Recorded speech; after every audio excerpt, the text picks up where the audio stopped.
welcome to this Alliances for Action webinar series. The main intention is to support the ACP and in particular Caribbean countries and industries. The topic of today, as you know, is on coconut value-added products, in this case, desiccated powder, frozen grated coconut, and the flour itself. And the idea is to exchange knowledge and experiences from the region, from Caribbean, Asia, Pacific, and to support the micro, small, and medium enterprises in the Caribbean. First, we would like to begin thanking our donors and partners, especially, of course, the European Union, the CARIFORUM Directorate, and the Organization of African, Caribbean, and Pacific States, OECPS, and of course, our regional partners, the Caribbean Agricultural Research and Development Institute, CARDI, and many important national partners. Again, a special thank you to the international coconut community for partnering with us and facilitating our wonderful speakers today, which today we have Mr. Tomas Medina from the Philippines, who will present on coconut flour, Mr. Poduval from India, who will present on grated frozen coconut, and Mr. Henry from Indonesia, that will present on desiccated coconut powder. Before we begin, just some house rules. As you can see now, participants are muted. You will be allowed to speak after the presentation for a Q&A session we will have in the end. In the meantime, we encourage you to put your questions in the chat, and we will collect the information and ask the speakers in the end. As you can see, this session is being recorded. It will be uploaded in CARDI's YouTube page, so you can go and see it later, and we will also share the slides.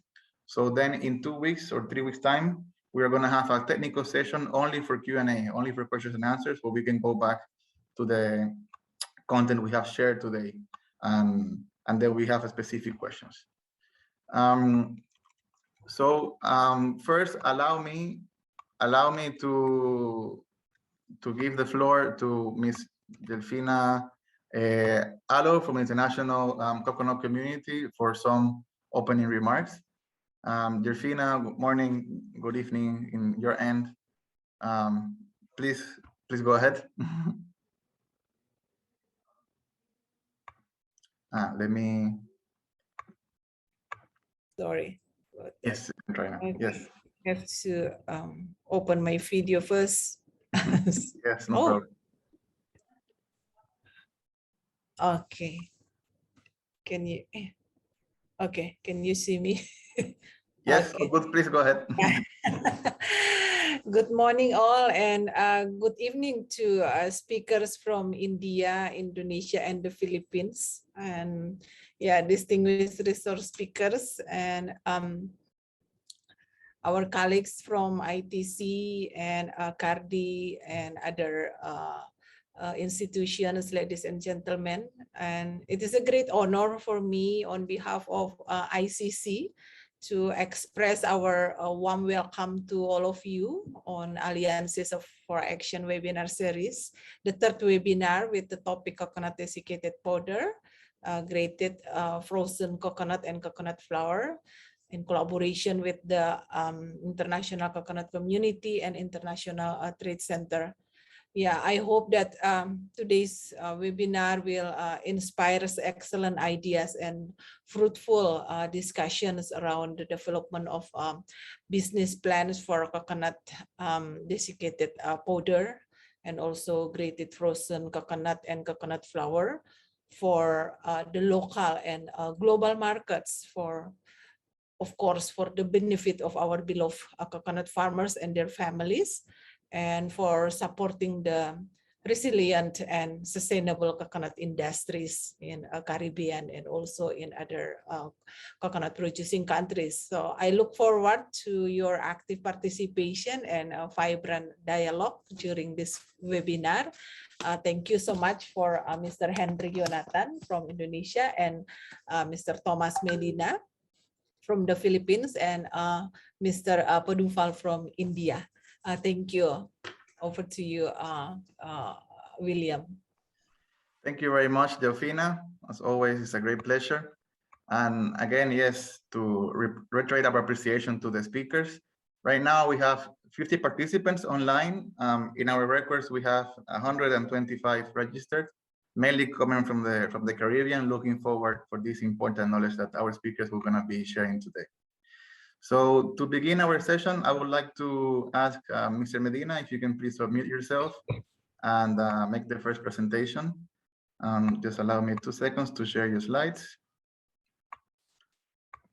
But you can go ahead and introduce yourself. Hi, good evening to my colleagues in Asia and good morning to the people of the Caribbean. My name is Tom Medina. I come from my own company, Brand Exports Philippines, which is actually a group of companies that produce different kinds of products. Although I would say that I have been in the coconut industry for about 35 years and a third-generation marketing man. And of late, I have been consultant to both industry and to research agencies for the development of facilities as well as markets and brands of various coconut products in the market that you may see now. So let me proceed to my slides. Second slide, please, William. Okay, coconut flour, as I have been asked to speak about today, is a product which is the dried form after the extraction of the most oil or milk from the coconut kernel or the white meat. And as of the moment, the selling point of this healthy product is the highest content of fiber that it has in the final product. Next slide. This gives you what happens now in Asia, and I think the Philippines has been very instrumental in the development of some of the facilities, the machineries that are being used in the market, is that we now go for ICPs or integrated coconut processing facilities. So we maximize the value and the utilization of all the parts of the coconut that we harvest from the tree. So building an ICP means you would have the water, you would have the meat, which would either be processed as desiccated coconut, and then the desiccated coconut for the dry processed virgin coconut oil could be the raw material for virgin coconut oil, and then therefore the residue could either be sold depending on the extraction, could be sold as reduced low fat desiccated, or if you rise to flour. In the industry, there are two different approaches to this depending on how the positioning and the marketing of the products that the factory will have in case of on the basis of the virgin coconut oil or the coconut milk. In the case of what is preferred in the market, the raw material for virgin coconut oil they prefer is the dry processed one coming from dried or desiccated coconut, dehydrated coconut or desiccated coconut. And then from there, you ground now and put the dried desiccated coconut with a 3% moisture to extract your virgin coconut oil, filter them, and then the residue, as I've said, becomes pulverized. And then you come down to a fat percentage of between 12 to 24, depending on the extraction method and machines used. And then for some countries who specialize into milk, then and who would like to say that they would claim that their virgin coconut oil is of the wet process, which some believe are easier absorbed by the skin or by the cells, then what you have now is you extract from the fresh meat the coconut milk, and from the coconut milk extract now the virgin coconut oil. And then again, the grits that are now very, very low in fat will become your coconut flour. Next slide. So this is what I'm saying, that you will have now the dry process. This is what basically I'm discussing, that you actually have the dry process and the wet process depending on what the raw material base for your virgin coconut oil would be to define, but actually the same, more or less the flour will be the same for both processes. Next slide. Here is a sample coconut flour specification sheet that most of the established coconut factories in the Philippines use. And one thing that I would highlight to the participants is that, number one, when you sell coconut flour, there's no such thing as a market for non-organic. It is always organic coconut flour. Number two, when it comes to the specifications, the color of the coconut flour has to be as much as white as possible. It may be off-white, but cannot be brownish or with a lot of black specks. And this is something that you should always consider. And then if you look further down on the specification, you have to be wary also of the fat content or the protein content of your final product, which is the coconut flour. There are some who have a range of 12 to 18 or 14 to 18 to be more exact. And there are those who have a range of 18 to 23.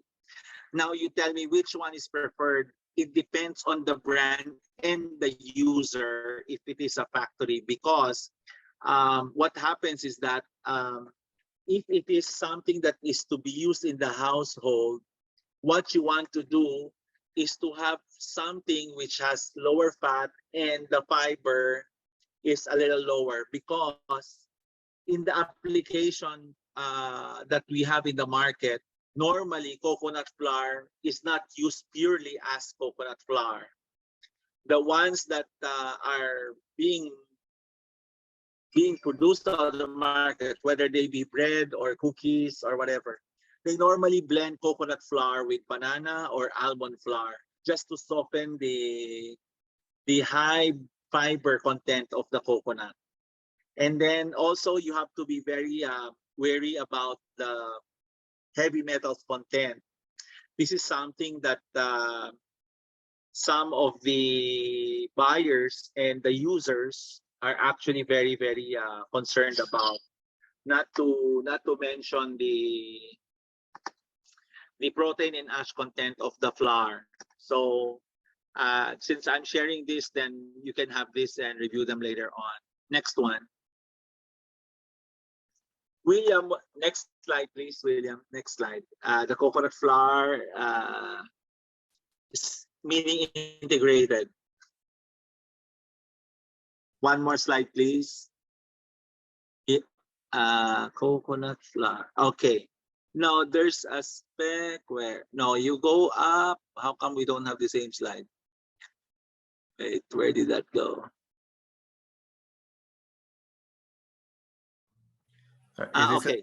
Okay. No. Go to that one with the bag. Okay. So this is a simple, and that's why I said I gave you a very broad range on the fat content. It's 12 to 24, but it's actually broken down into two based on market practice, which is between actually 14 to 18 and 18 to 24 or 23. Then the next slide. Since William was telling me that you are about to approach or set up a small facility to produce, in the Philippines, we largely have very little of those, but we have what we call the Virgin Coconut Oil Producers Association, of which I am a member, and I'm a vice president of the Organic Coconut Association of the Philippines. So what happens is that the flour for these people are not sold as flour, but they minimize the extraction and sell them as reduced fat coconut.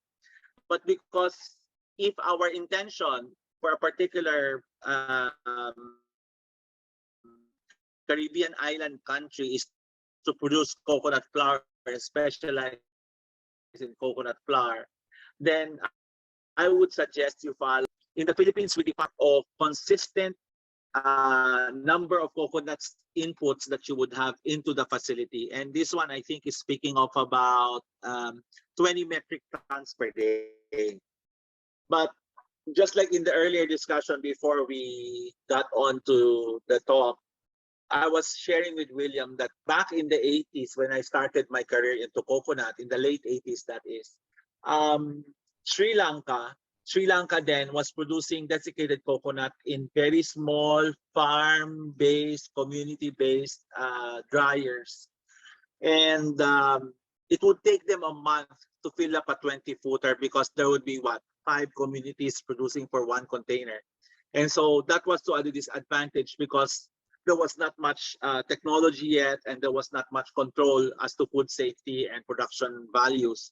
So I think with the program that the ITC is going to have with you, I would suggest that you either collate and put up a central processing area for a certain community, and then maybe that would give you the simulation of the requirements of the market for food safety and quality. Next slide, please, William. As you are familiar, in the Philippines, we have mechanized the shelling, and well, to some extent, some pairing machines are also there, but they're not used as much as the shelling machine. So you now, it takes about 6 months to train a sheller to reach a volume of about, for us, the viable number is about 3,000 to 4,000 nuts per day. For an 8-hour shift, that guy who's shelling the coconut has to do about 3,000 to 4,000 nuts per day to earn minimum wage. And then, of course, you have the women pairing the nut for the brown skin or the testa, which becomes your pairing dried pairings or pairing oil, and then you can extract oil from it as well. Then you have the coconut milk extraction, or the grating of the coconut to become desiccated, whichever the process you will encounter. And this is, next slide, please. Sorry, William, I was going too fast. Yeah, so this is the women opening, and you will see now the extractors, okay, the power grinders, where you either grind them to have the wet grated coconut for extraction of coconut milk, or for processing as high-fat desiccated coconut or full-fat desiccated coconut. Next slide, please, William. Then you have the coconut milk extraction, and because you, okay. So that's a simple. This is a simple setup for a canning facility, where you have pre-treatment and then the sterilization and then the holding tanks. Next slide, please. Then when you have the milk or when you have the milk, I particularly mentioned here the canned coconut milk because I think you have Jamaica and Dominican Republic on board. These are two countries which in my earlier days in the 90s, I was selling to the whole Caribbean nations in the Caribbean. And I would like to see Jamaica and Dominican Republic revive its canning facility. And so if you do milk, then you would have to end up with the wet process for VCO, and then if you want to do virgin, otherwise just do coconut milk, and then the low fat, you extract as much, you triple press so that you will get a very good quality coconut flour. The next one will be VCO, which you can either skip or do it depending on the preference of the manufacturer. And then the next slide, please, the dryers. Yeah, in the Philippines, we use very large 3-stage dryers, which dries the coconut from a 60% moisture to 3% moisture in about an hour and a half, depending on the effectivity. But mind you, most of these dryers now, which used to be very expensive, American-made, are now very competitively made and of good quality for some Indian factories. So they are now mostly Indian in origin. And I've shown here for the coconut flour process. Right now, what is being used in the Philippines are mostly Chinese-made, from Wenzhou or from Tianjin or from some other provinces in China. They make very, very good pulverizing machines, which produces very fine flour particles or granule or powder mesh. So this is something that I would like to mention to you as well. And then let me just take you to the coconut flour market development. On the basis of nature, you can either have organic or conventional, but let me remind you, nobody buys in the major markets anything that's conventional coconut flour. Most of them are, most of them are organic, certified. And then on the basis of form, then what we actually have is low-fat, high-fiber flour. The full fat kind of conflicts with the reduced fat desiccated coconut, so there's not much demand for that. I think there are only 1 or 2 clients that I've seen, and the volumes are very minimal. Now, on the application of the product, the basic one.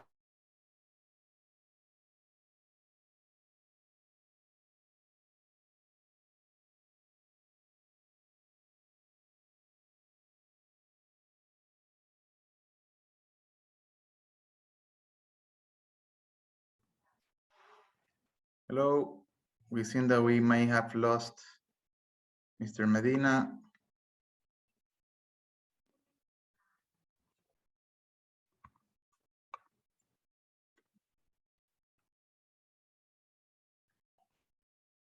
Hello, Mr. Medina, are you there?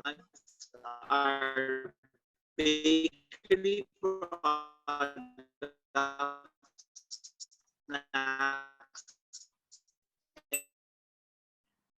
Hello, Mr. Medina. It seems that he got offline.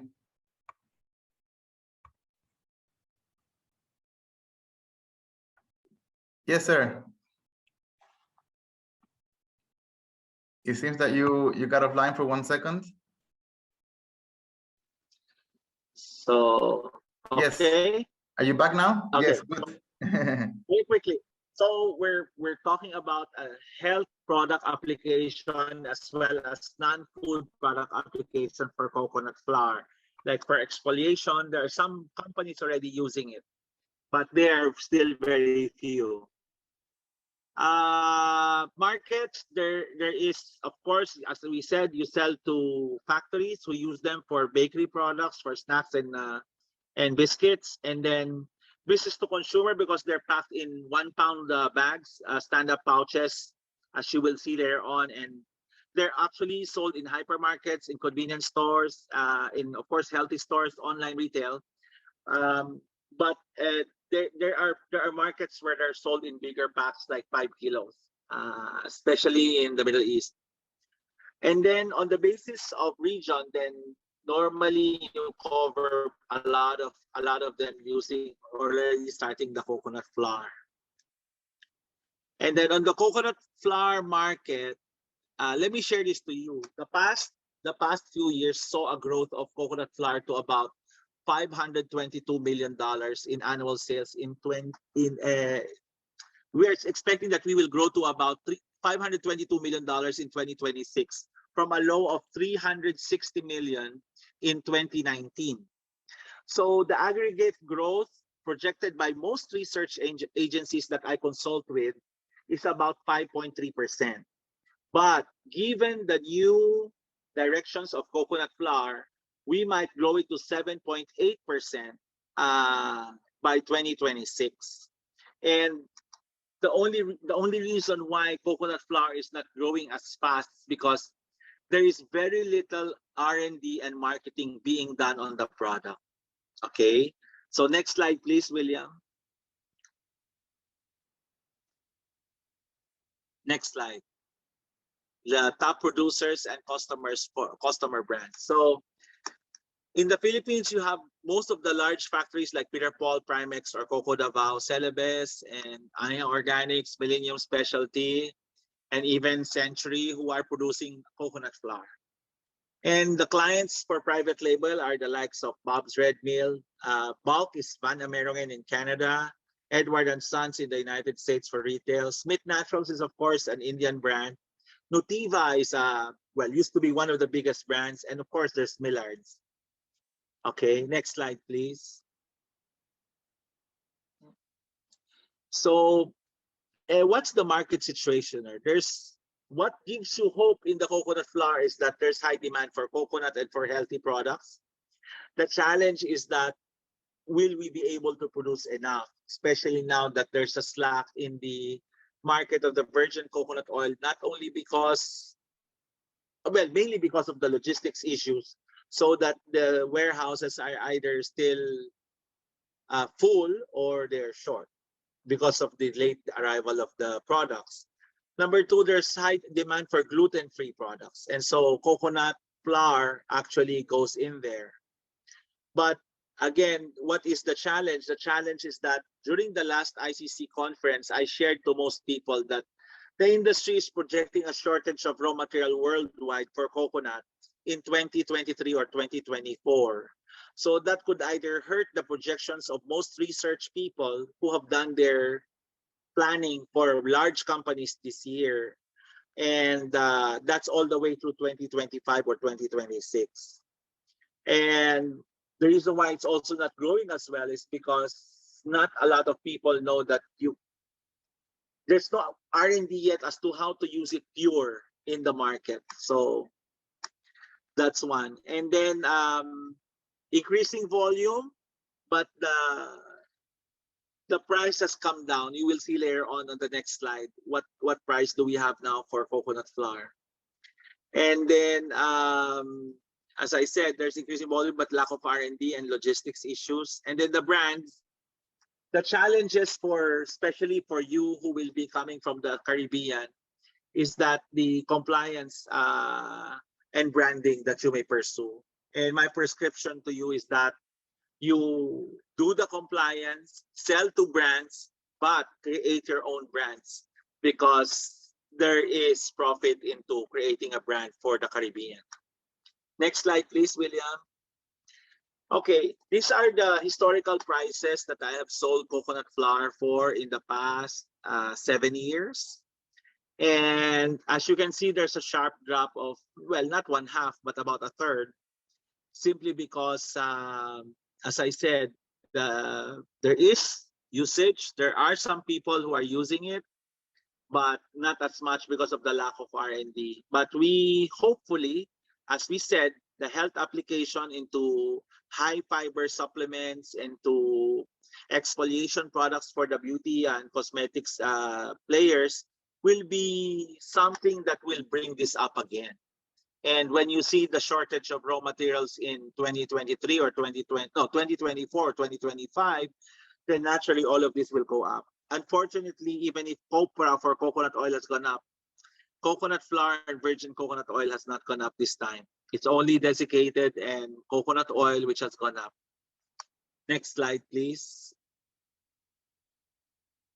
So these are the major distribution channels. In North America, you have this. If you sell to UNFI, KeHE, and Cormark, these are the main distributors.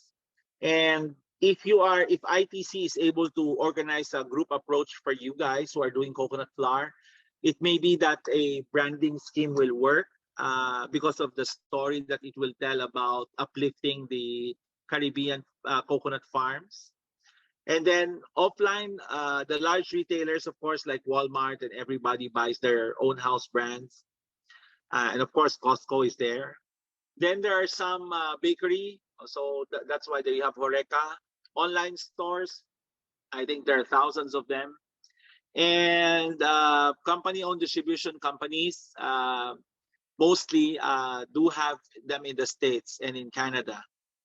And then and some Philippine companies have their own offices also in Europe. So some of these companies who are now off base, what we call off base, whether they be Indonesian, Philippines, or Vietnamese, they now buy from other groups because they don't want to rely on a single origin just because of the learnings from the pandemic.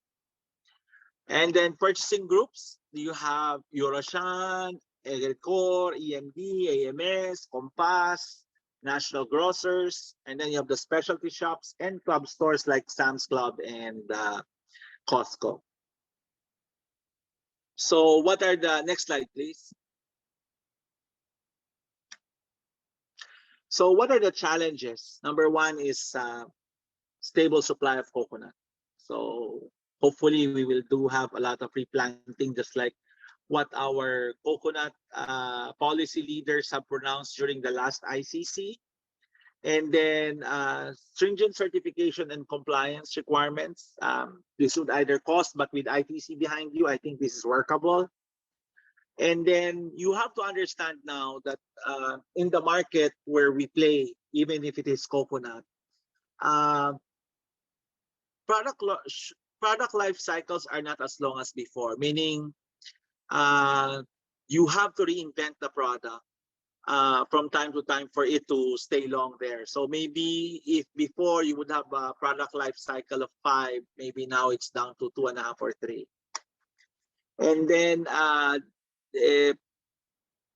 you have the pandemic-induced logistics issue. Out of Asia, we are having issues on containers and ships and ship spaces. And then the lockdowns, of course, bringing down the number of workers who are available. But we're now getting out of the pandemic, so hopefully this will increase our production. And then what I would like you to learn from the Caribbean, from the Philippines is this. In the Philippines, we have, of course, a lot of small virgin coconut oil, coconut flour producers. And what I want you to do is to really organize yourselves, just like what we are trying to do now with the virgin coconut oil, coconut flour, and coconut sugar producers. In that sense that if you sell to the market and if you need to unload, you don't have to destroy the market pricing because it will eventually affect you. There was one time in the Philippines, we have an international food show where we invited, and some of the big buyers for coconut came because I think that was sometime in 2014 or 2015. And the sad thing that happened was that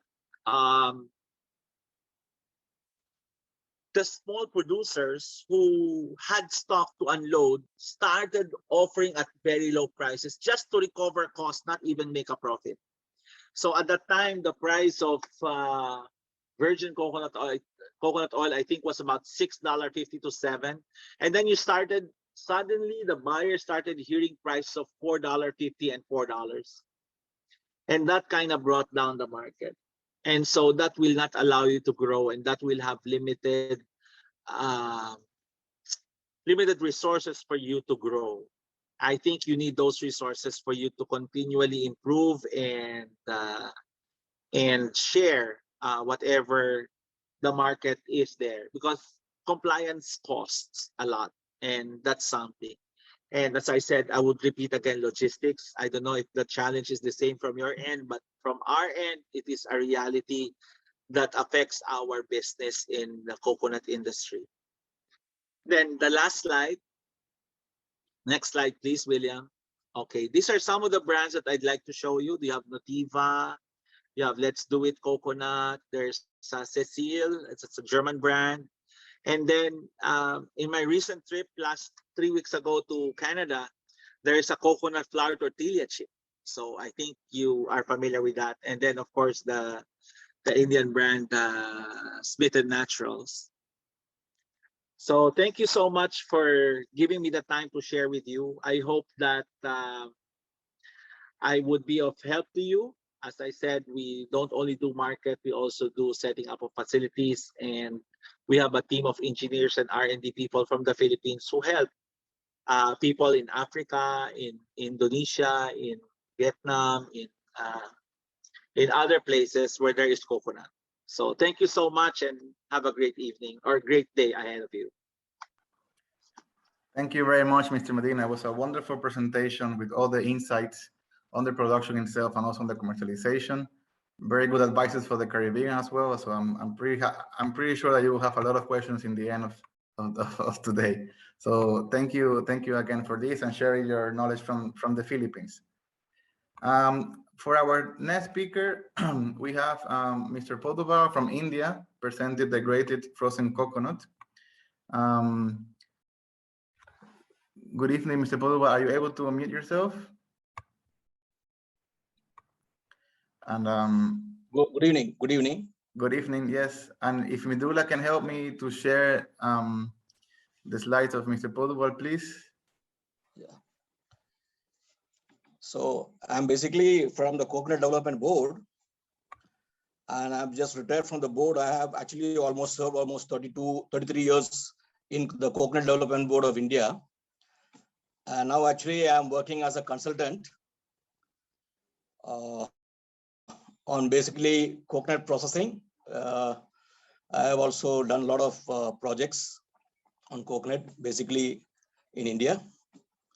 And we have a number of projects, in fact, mostly desiccated coconut, coconut, virgin coconut oil. In fact, the frozen grated coconut is only an upcoming product. I mean, like there's not much of an exports on the frozen grated coconut. It's almost a new product in India. It was all just launched before 5 to 6 years back. So today, of course, I will be presenting on the frozen grated coconut.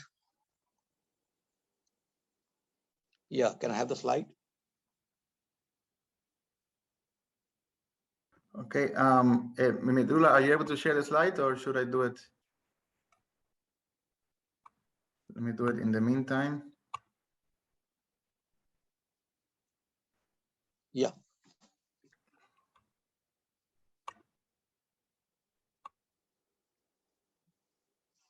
So yeah, so I'll be presenting on the production and marketing of frozen grated coconut.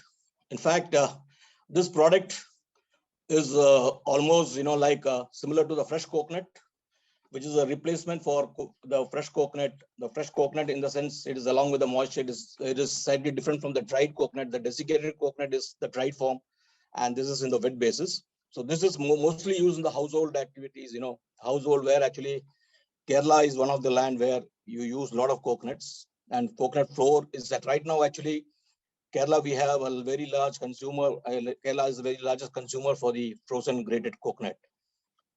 So let's have the first slide. Yeah, coconut, as you know, it's the tree of life in Kerala. It is actually the tree of life. The name Kerala itself derives from the word Kera, that is the coconut, the land of coconuts. We call the land of coconuts. So it's called the Kalpavriksha, means the tree, a versatile coconut, which has every use to mankind. Yeah, next slide, please.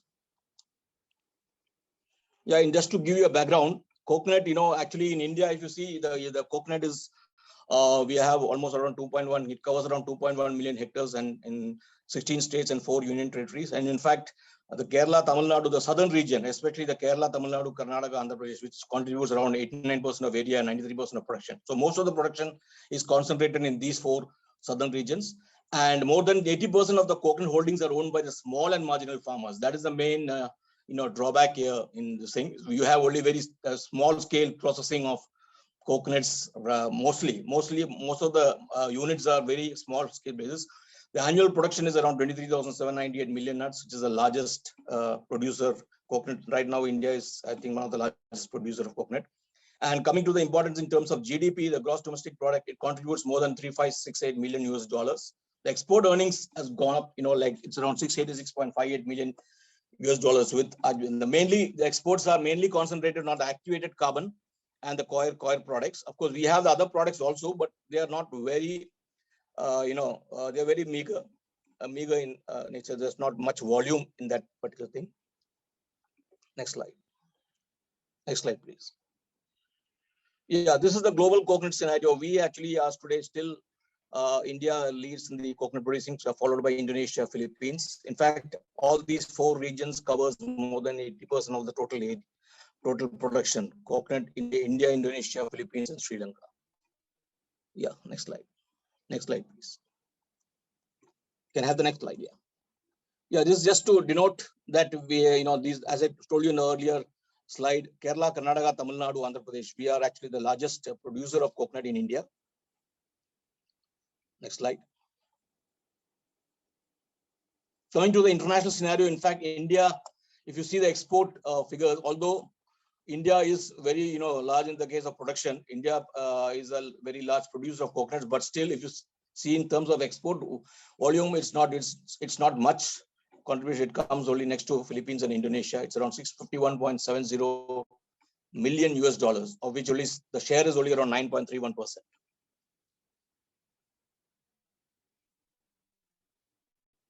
In fact, this itself happened because of activated carbon.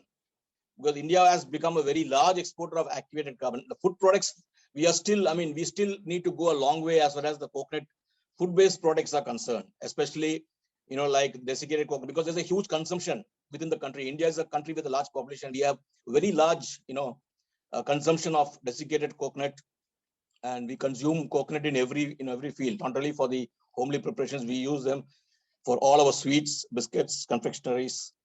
So that's the reason why coconut export for the food products has not taken place so much.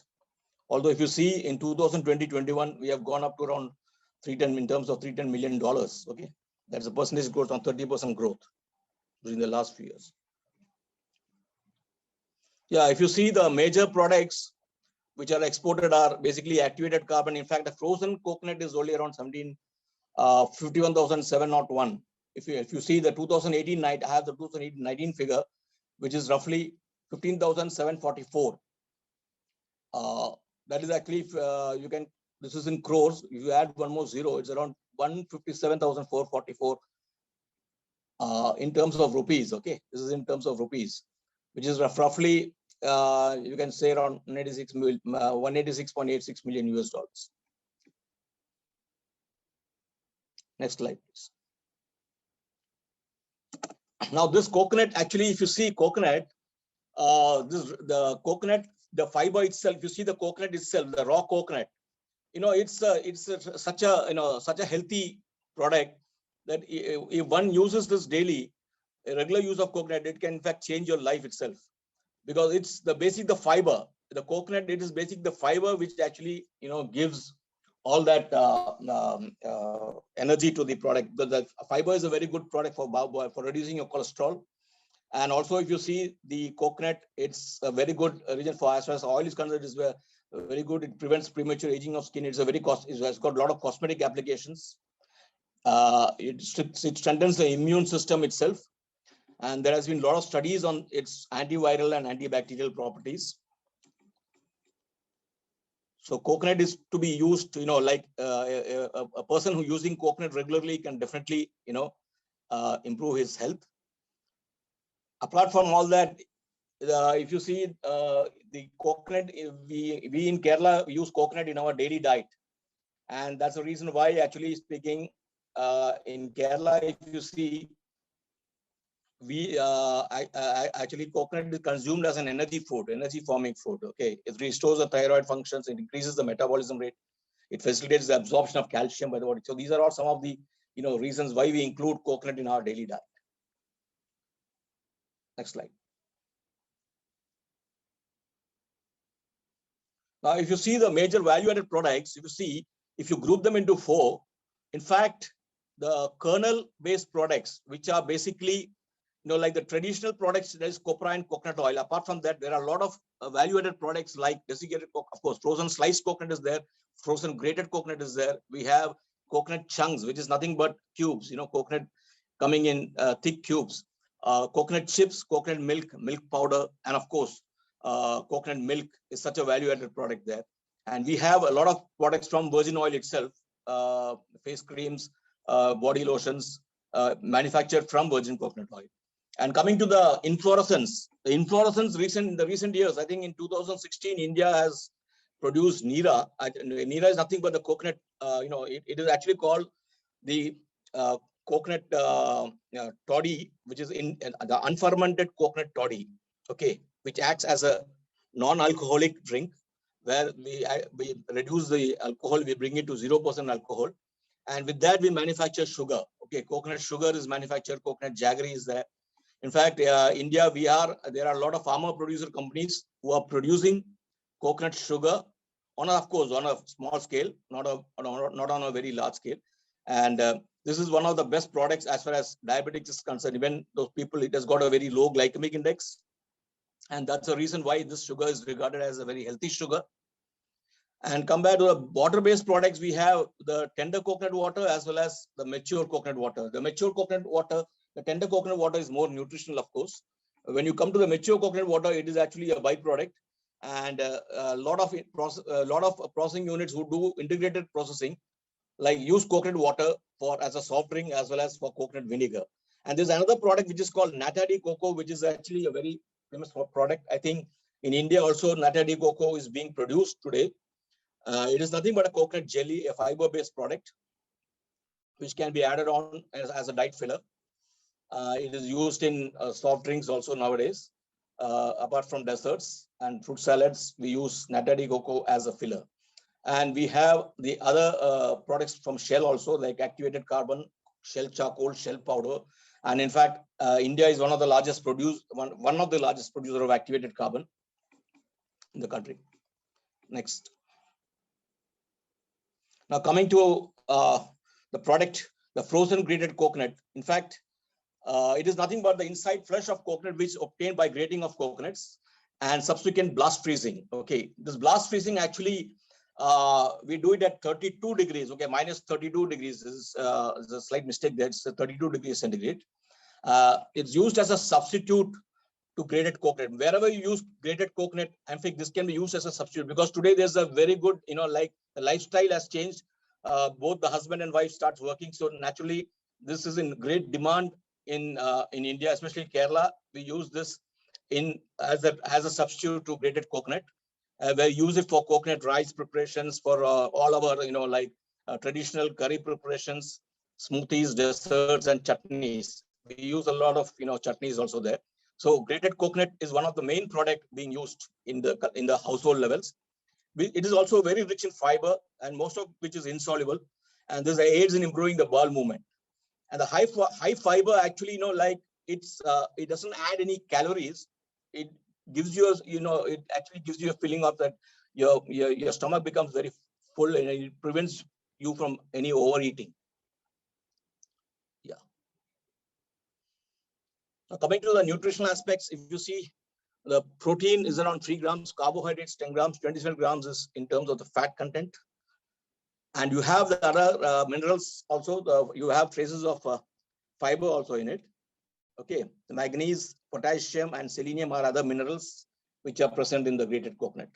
This is an 80 gram. Now coming to the process flow, it's actually the coconut, the frozen grated coconut. The process is very simple. I mean, there's not much of any complications in the process, because it's just the washing is done, where it's actually we use a sodium hypochlorite solution for washing the coconuts. We break the coconut. For breaking of coconuts today, there are machines which can break the coconut into two, and we take the coconut halves for grating. In fact, here only the precaution to be taken is by using the graters, the coconut has to be grated in such a way that we see that there's no any portion of any brown, the brown portion does not come into the picture. So they have to be very careful with that particular thing only. Like while you grate coconut, you get only the white portion into the product. So the blast freezing here is done at minus 32. We have a blast freezer. Blast freezing is actually nothing but you use the blast freezer just for quick freezing, so that the product stays fresh, and you do it. It's a forced circulation given this thing. So it is different from the normal freezing, which is done at a very slow pace. So this blast freezing actually makes the product feel very fresh in terms of the shelf life. It is around more than 18 months shelf life. It provides a shelf life of 18 months, and you pack it and store it at minus 18 in cold rooms. The major cost is here. The major cost comes in blast freezing as well as the cold rooms. Okay, so you need a setup for cold rooms, and the transportation also is done in reefer containers. Next slide. Now, if you see the capital investment in terms of the building, you require around 12,000 square feet area of building space, and here which works out around $0.175 million US. The plant and machinery is around $0.17 million. You need an effluent treatment plant. It's around $0.02 million. Electrification is around $0.05. You need a generator. You need a power backup generator. The pre-operative expenses, working care put together, it's around $0.5 million US. This is for a 20,000 nut per day per shift plant unit. Okay, the major cost here is actually the plant and machinery. The next slide shows you the machinery cost. Can you have the next slide? Yeah, this is the machinery cost. Actually, this is a list of machineries. We have the blast freezer. With the blast freezer is actually costing you around roughly 0.04. That is in terms of the million US. It's around roughly 0.0. Yeah, the blast freezer costs around $0.04 million US million. Okay, I just converted the rupee. The left portion is the rupee actually. The right portion is the. So the total cost of machinery is around $0.17 US million. So all you need is the cold room setup and the blast freezer and a grating machine. So the process looks very simple, but you need to be very careful as far as the product quality is concerned, because you have to do it under strict hygienic conditions. Okay. Next slide, please. Yeah. Just to give you a brief on the market size. In 2020, if you see the global market size for the coconut products was valued around 12,600 million US dollars. This is expected to reach around 20,630 million US dollars by 2027. And if you see the market size for fresh grated coconut gratings, the value was around estimated at 32 million US dollars in 2020 and expected to reach around 55 million US dollars by around 2027, which is probably we have very few players actually. Probably in India, we have around, say, today we have around 15 units, 10 to 15 units who are actually producing fresh grated coconut. Most of them are in the small to medium size sector. Okay, this is an upcoming product. In fact, maybe within the next 5 years, we'll have India may, become one of the, major exporters for this product, because there's a very, very, very good demand for this product, actually, global market. Next slide. Yeah, coming to the market analysis here, actually, if you see the coconut products is likely to, witness a compounded annual growth rate of around 9.65% during the next 5 years. In fact, there is a growing preference towards healthier and natural foods. And that's the reason why the demand for these fresh coconut gratings has, increased. There's a growing preference for these natural health foods. And also, if you see the recent R&D studies, innovations in the coconut sector, we have actually, projects taken up with like for CFTRI in India, Central Food Technological Research Institute, who are actually in the research field, who are trying to enrich the product quality and value, actually enriching the dietary value. So actually, these growing innovations are also factors attributing to the growth of coconut products in the global market. Coconut products like gratings and desiccated coconut are basically gaining popularity, basically among the health conscious consumer, because the desiccated coconut, of course, goes to the biscuit and the confectionery sectors, whereas the gratings are basically the fresh gratings which are going into the food preparation, directly into the households. Okay. And of course, a bit of other products like, you can say beverages also is one of the sector where fresh coconut gratings are going. Next. Yeah, if you see the coconut has definitely made its mark on the specialty food world also as an ingredient or flavor. It is also adding, it is also used as an ingredient or a flavor in specialty food products, especially in the Indian market. And here, North America and Asia Pacific are the most significant regions, occupying around 68% of the market share in terms of the revenue. So more than 41% of coconut products were produced in the North American market, which was held the dominant position in the global market. Today also, in fact, the global, if you see the global field, the North America and Asia Pacific are the most significant regions. Next slide. That's all.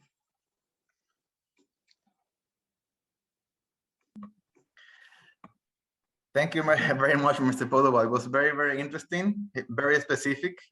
I'm sure our colleagues in the Caribbean have really appreciated all the information, in particular, the detailed information about the capital required and the investment required, and also, of course, all the information about the market.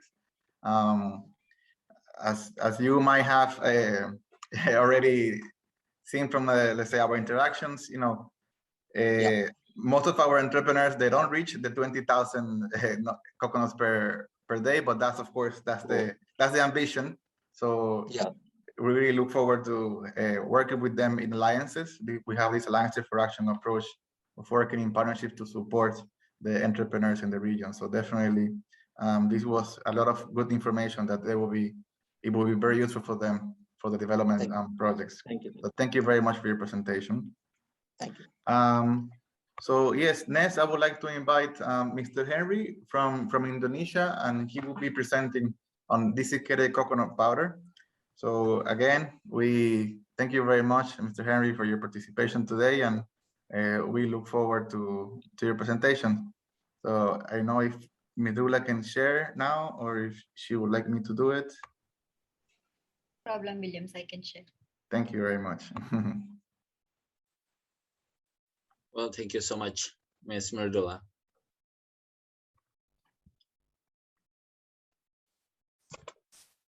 So slide this up so you can go ahead, Mr. Henry. Okay, then. So allow me to introduce myself. My name is Henry Yonathan. I'm from Indonesia, and anyway, good evening from Indonesia right now. Today I want to talk about desiccated coconut for processing, production, and marketing side.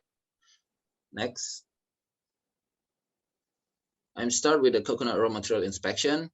Usually, manufactured from Indonesia is it's accepted for the raw material. Its diameter is around 10 cm until 13 centimeter. Weight 0.8 kg until 1.2 kg. For the color is of course brown, and type is mature.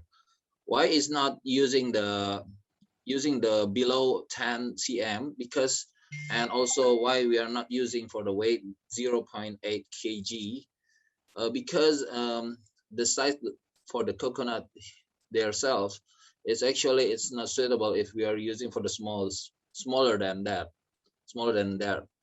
standard. So because of the we are avoid the work accident. And next.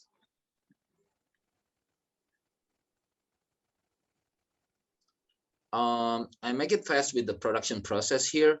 From the fresh coconut semi-husk, we are dealing with some of the process with some kind of like white meat preparation, processing, and also blanch and dry area, and filling and packing area. Next. For the white meat preparation, actually for the transfer coconut with conveyor and sorting coconut in the conveyor before delivered to the driller, and if there is something wrong, so reject the coconut and moving out from the process. And if still okay, so you can go directly to the coconut drilling. And for this process, basically it's to take the coconut water for drilling, and after drilling we have shelling and paring, which is for after coconut drilling we have to transfer coconut, the nuts counting, and after that filling and calculation round coconut in each basket seller, and of course we process in shelling and paring, weighing white meat and sorting white meat, repairing, and another else. Paring is the process for the peeled out for the brown skin. Next. For the white meat processing, which is washing and grinding. For the washing, actually we put the white meat cleaning process in the screw washing using water. The pressure sorting, conveyor sorting white meat, and washing screw. The water, what we use the water used in washing process should be checked bacterium and pH, and then free from the filth. And for the grinding, the process is very simple. White meat inspection in the belt conveyor, and after that put into the storage white meat in the search tank and deliver it to the grinder machine. And after that, after grinding the white meat and putting to the mixing with the flow control and reprocess of DC if there is something wrong, and you can put the another chemical treatment in there and everything else. Next, please. Okay, for this blanching and drying, blanching is actually to the process is for killing the bacterial and everything else. Next. Yeah, basically for the product type for the desiccated coconut, we have a 3 types, which is high fat, medium reduced fat, low fat. For high fat, the average fat content level is around 60 until 65%. For the medium reduced fat is 50 until 60%, and low fat 40 until 50%. This is the common standard. Okay, next. We can, if we see that separate with the cutting grade, we have 3 types: medium, fine, and extra fine. Extra fine, it should be the smallest one. Next. For the packing, I choose with the used to be a B2B, business to business.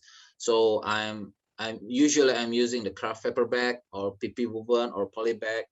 So, but for the retail market, you can use also with the aluminum foil and also for the plastic. And it depends on the size. For the craft paper bag, we are using for the 20 kg or 25 kg or maybe 40 kg. Next. This is the certification. Usually many customers in the world is accepted with the mostly they are accept for the BRC food certification, and after that FSSC 22000 kosher organic certification based on USDA or halal for the Middle East area, or for another country also. Even for the USA market, they are asking for the halals too. Next. For the marketing type, usually for the B2B, you can say that for the F&B industry, multinational or private company, for example, like a multinational is Nestle, Unilever, or another manufacturer company, and private company in Indonesia, for example, like Mayora, Orang Tua, and everything else. Confectionery industry, bakery products, frozen food industry, consumer food processing ingredients, and etc. For the B2C, general trade and modern trade, in Indonesia, I think that for general trade and modern trade, it's not good enough. But I think for another countries, or in the European market, and then for another market in the Southeast Asia, I think it's very good for the general trade and modern trade. Next. The benefits, application and products. Actually, for desiccated coconut is very common. So they can use to chicken and coconut balls, coconut cake, tarts, soap, donuts. You can combine it with the chocolate melt, and also the bread and cookies, cream. Maybe you can innovate with by yourself idea. Next. I think the previous one we skipped the pages for the benefits, I think. Can you for the previous one, miss? Going back again. Ah, that is next. Yes, this is okay. For the benefits itself, we have strengthen your bones. This kit can strengthen your joints, bones, and ligament issues. Keep good healthy. Those issues are essentially to human body, and also to good consume this coconut based products. And the second thing is DC contains high minerals, so this will reduce the minerals deficiency, which leads to some serious problems such as osteoporosis and arthritis. And most of coconut-based products are greater to use because of its higher mineral. It's contain riboflavin, dietary fiber, and necessary minerals into your body, such as calcium, copper, magnesium, and selenium. For healthy brain, and DC used to make your brain healthier, and production of neurotransmitters. Mealing is good for brain health, and consumption of DC help to increase the production of those elements in your brain. especially for myelin. Cure Alzheimer problems, and also better to treat the Alzheimer problem because of it's contained the coconut oil inside the DC. And cardiovascular health, treat with iron deficiency, high nutrition value, necessary fiber, help to create healthy recipes because DC is very help, and help to strengthen connective tissue and other else. Next. Next again, Miss. So based on this information for the Fox 10 News, there are dozens of versions, but every single one is cloaked in a 40 layer of shredded coconut, preferably fresh, which is that a coconut cake in American is very, USA market is very favorable and is a very good market in the USA. And next, we can see that from the Business Wire Berkshire Hathaway Company information, the global DC powder market is projected to grow 7.45% during the forecast period. Next. And also for another news, the DC market revenue is going up.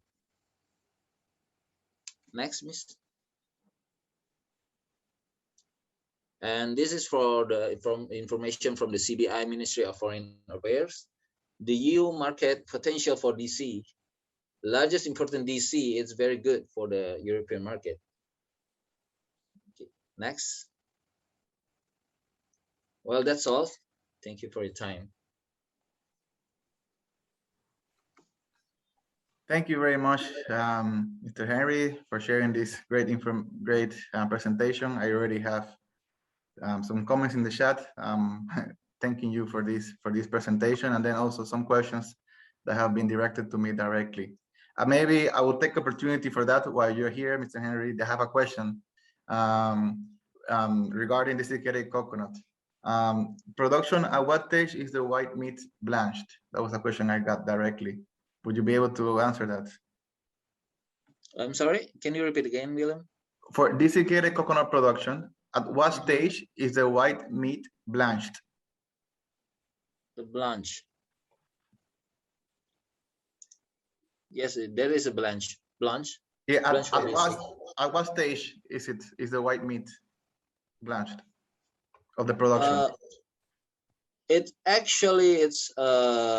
after. Wait a minute. Officially. If you will allow me. Actually, yes. It is blanched at the stage after it has gone through washing. Yes. After you clear the coconut and remove the brown skin, it goes through a washing through a screw conveyor or a straight conveyor with running water, and then after that you introduce the blanching stage before you start drying. Yes, thank you, Mr. Medina. Do you want to add something, Mr. Henry, or that's okay for you? Yes, it's same answer actually, because I have to put another. Yeah, I have to check it. Yes, no, thank you very much. Well, thank you again for all the presentations, and thanks for all the speakers. This was really lovely information. This is a product that is very related to the Caribbean. We have many entrepreneurs doing these products, of course, not at the scale that you produce, but this is the intention, and this is where we're aiming at. So thank you again for sharing this knowledge from Asia. So now we will allow participants to ask any questions. So you can do that by raising your hand in the Zoom or putting the questions in the chat. I will be checking as well if yes, there's another question on frozen grated coconut. So that will be, yes, for Mr. Poduval, if you can answer, is as it relates to sodium hypochlorite treatment preparing frozen grated coconut, is there a specified it says CONC and time? What about drying time? Does that apply? I got the question directly, but maybe if the person would like to raise the hand and maybe ask directly, I would unmute you. I don't know if that the question was clear on my part.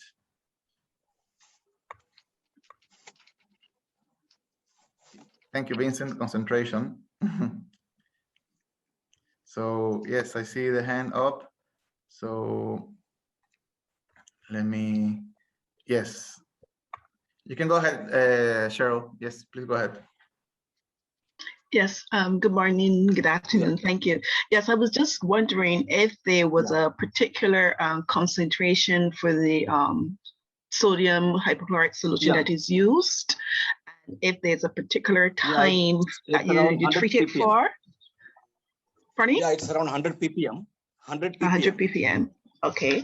And as it relates to is there a requirement to have like a drying time in between when you treat it with the sodium hypochlorite and before you actually break the nut?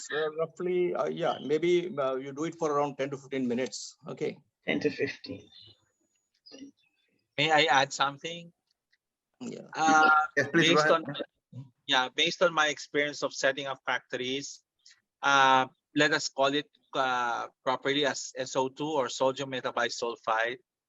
While the matured markets would allow 100 parts per million of SO2 present in the desiccated coconut, and this was the practice earlier, especially in the North American market, may I inform the participants that of late, that is the issue that is confronting the industry now, because even North America, because of this healthy direction on food intake, has been wanting to buy only zero SO2, meaning no SO2 content on the desiccated coconut, which is an issue if it takes time from the plant to reach the final destination, because the larger the particle, the medium size specifically, if it reaches beyond 3 months, then it will start the yellowing stage.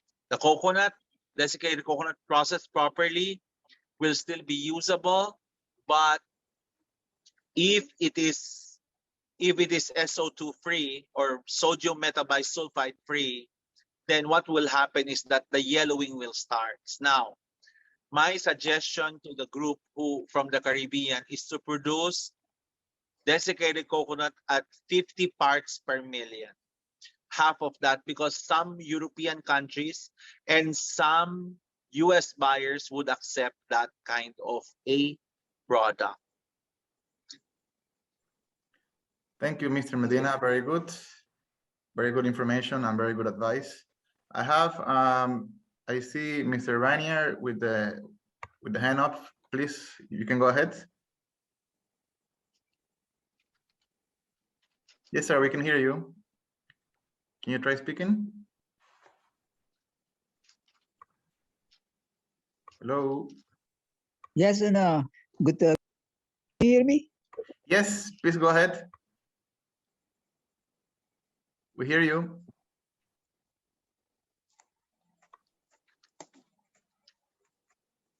Hello. Yes, hello.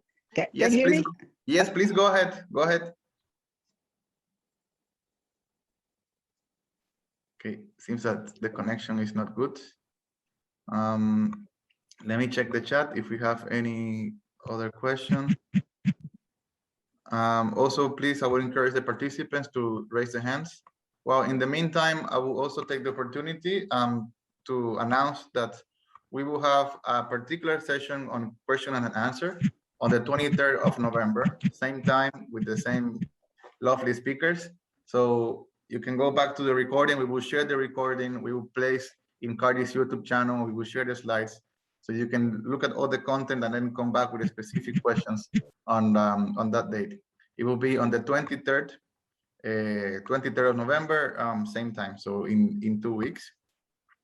Mr. Rainer, we could hear you. Can you hear us? Please try to speak.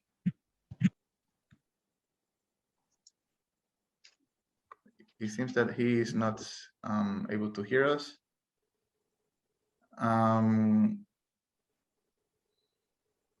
Yes, can you hear us? Okay. They tell me, they put in the chat that it seems to be an issue with the Spanish interpretation, because Can you hear me, Mr. Hello? both are doing it at the same time. So if we can, Can you hear me? yeah, yes, sir, go ahead. Okay, no, it doesn't seem to be working. Mr. Castro? Something wrong. Yes, just please say your question. Just go ahead. Okay, no, not working. Yes, you hear me? I see. I don't know if you can hear me, but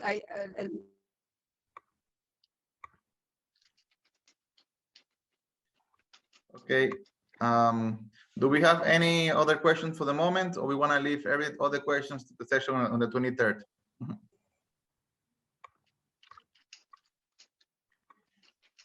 It seems that the participants, they would like to wait for the session on the 23rd to ask the specific questions. Well, of course, I don't want to leave before thanking again the speakers for the time and for the important knowledge that they have shared.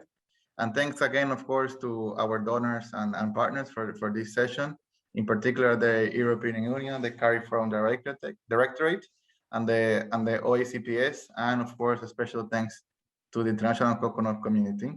So before we leave, we have a short poll. If I'm gonna be launching it now, so you will see it. So if you can answer, and the speakers will they don't have the opportunity to participate, but this is more for the participants to basically indicate how satisfied is the first question you were with the content of this webinar. And then there is a second question, if you will be able to apply these changes to your operations and to your company. So if you don't mind, please sharing your feedback with us so we can improve for the next session. And then of course, we'll be happy to take on your recommendations and your suggestions for the next sessions as well. Again, I want to reiterate that on the 23rd of November, so in 2 weeks' time, we will have a particular session only on question and answer. We will be sharing with you the slides, the link to the slides and the recording, so you can go back to today's session. So again, I want to thank our speakers from the Philippines, Mr. Tomas Medina, from India, Mr. Poduval, and from Indonesia, Mr. Henry Yonathan, sharing this important knowledge and information. I'm pretty sure our partners from the Caribbean will be able to benefit. And thank you very much again, all, and I hope you enjoyed your have a nice evening, a nice day in the Caribbean. Well, a nice afternoon here for people here present in Europe. So thank you very much all for participating. We will leave the poll for 1 minute until we go out, and we look forward to see you in the session on the 23rd of November for the question and answer session. So thank you very much, and have a good day.